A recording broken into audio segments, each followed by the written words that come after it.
can find similar reporting in an article written by Doug Ireland for the LA Weekly in 2004.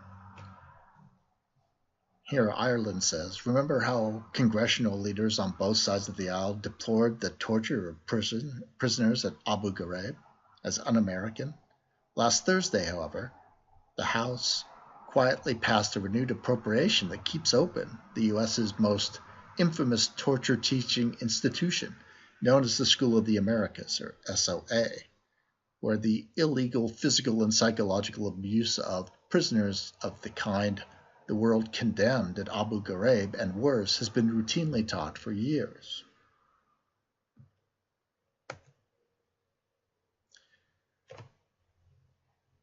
So if we look back at the history of the United States, what we find is that the United States government actively trained foreign military officers, spies, and political operatives,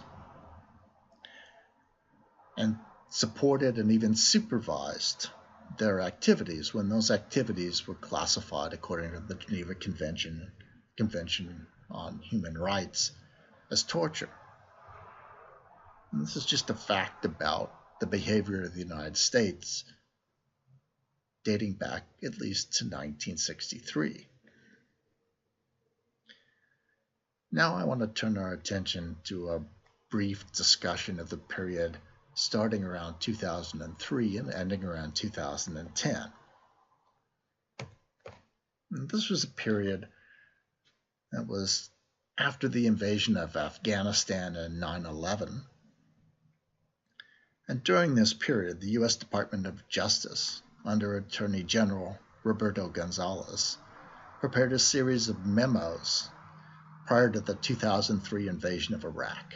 Now, these memos came to be known as the torture memos. And in these memos, Gonzales and other attorneys offer arguments that attempt to sanction and offer legal justification for what are referred to in those documents as enhanced interrogation techniques.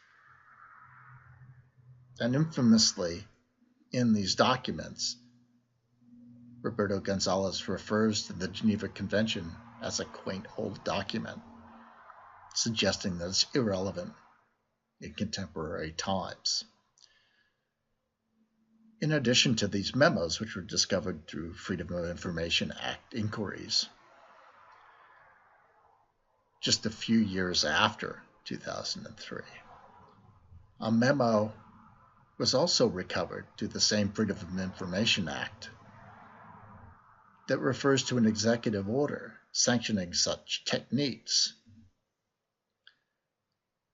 And so we have strong evidence that starting at least in 2003, in the offices of the Department of Justice, by no other than the Attorney General himself, as well as the Office of the Presidency through executive order, the development and implementation of a policy of what's called enhanced interrogation in the policy, but what, according to the Geneva Convention and the International Convention on Human Rights and past practices by the United States during, for instance, World War II, were clear-cut cases of torture.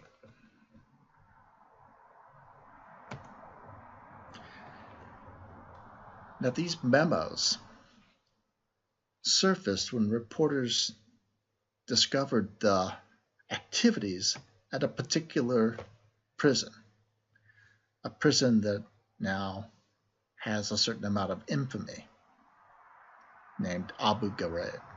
And Kurt Nemo in Counterpunch in 2004 writes, as we now understand, it was not simply the military and the CIA involved in the torture at Abu Ghraib. So-called interrogation specialists from private defense contractors were hired to humiliate and break detainees identified by Hirsch as common criminals, security detainees suspected of crimes against the occupation, and a small number of suspected high-value leaders of the resistance against the occupation. And occupation here refers to the United States military invasion and occupation of Iraq.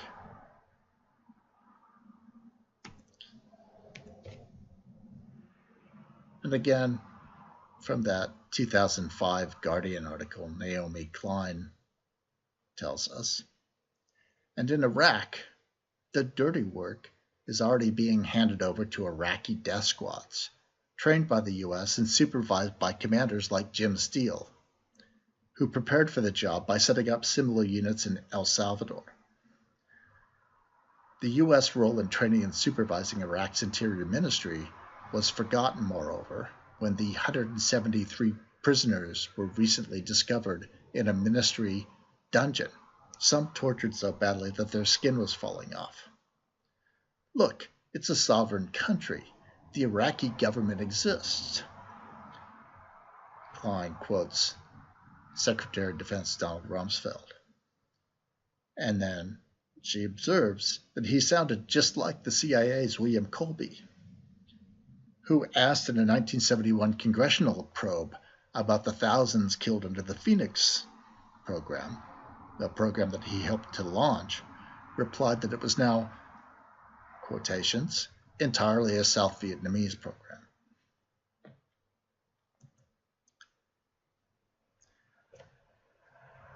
So, starting in 2003, we see the development and implementation of this program. This program results in the detention and aggressive interrogation of literally hundreds and thousands of people. And in the case of Abu Ghraib, the details of the behavior of the interrogators leaks out. It leaks out not just from first-hand reports by the prisoners and by some of the guards. It leaks out because there are pictures that document the behaviors taken by the people themselves. And they're chilling, to be perfectly honest. So what sort of techniques were documented to have occurred in Abu Ghraib during this period and after? Well, there was breaking of chemical lights and pouring of the phosphoric liquid on detainees, pouring of cold water on naked detainees, beating detainees with a broom handle and a chair, and detainees were restrained when they were beaten, almost without exception, threatening male detainees with rape and other forms of sexual humiliation, sodomizing a detainee with a chemical light, perhaps with a broomstick, using military dogs to frighten and intimidate detainees with threats of attack. In one instance, actually biting a detainee, forced mock sex with other male detainees, forcing detainees to crawl, lick feet, chew on boots. Detainees were also hooded for long periods of time, hooded in 120-degree weather. They were forced to strip naked and stacked on each other, made to pose in sexually suggested ways that ran contrary to their deeply held religious beliefs, and so on. Detainees testified to this. The Red Cross found physical evidence for it. The people who committed these acts oftentimes took pictures that were recovered of the behaviors that they engaged in. And so there's no doubt that these events occurred in Abu Ghraib, and no doubt that they were sanctioned to a greater or lesser degree by the United States government, going all the way up to the highest levels, and implemented by actual agents of the United States government.